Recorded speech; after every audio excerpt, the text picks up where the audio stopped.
Hi, my name is Isaac Toy, founder, Chief Executive Officer and Head Designer of IJD Automotive Malaysia.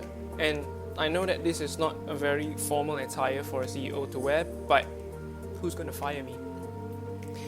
In car design, the truth is all sorts of compromises will have to be made. If we design for luxury, for example, compromises will have to be made in terms of weight and thus compromise in handling. But clever engineering meant that we can minimize some of these compromises and sometimes get the most out of both worlds. But there's one thing that IJD will never compromise, and that's safety. That's why today I'm here to talk about a feature that all of our cars and most of the cars on the road should have. And that is pedestrian detection and collision warning, which are passive, and brake assist, which is active.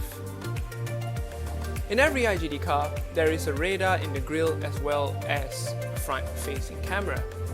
The radar detects objects, while the camera helps our very clever AI identify what those objects are.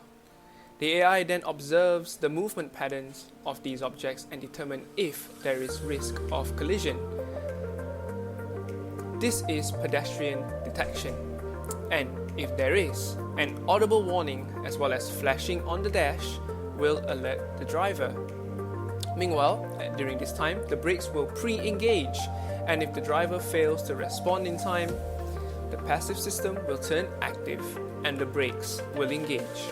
Yeah, you might feel an unpleasant jolt when this happens, but it's better than running someone over. Under 40 km per hour, the car will focus on the shortest stopping distance. The brakes will often engage with maximum force. This is great for driving through the suburbs, for example, where speeds are low and, well, who knows, an animal or a child could be running across the road at any time. But over that speed, the car will focus to reduce as much speed as possible without locking up the brakes. The speed difference could be the difference between major and minor injuries. The advantage of this technology is that it takes away the risk of driver not reacting fast enough because not everyone's an F1 driver, but still leaves it in the driver's hands first as to not be too intrusive, especially during false alarms. Safety is not only in the hands of drivers and pedestrians, but a responsibility of the car makers as well. And that's why for IJD, this is just one of many features installed across our lineup.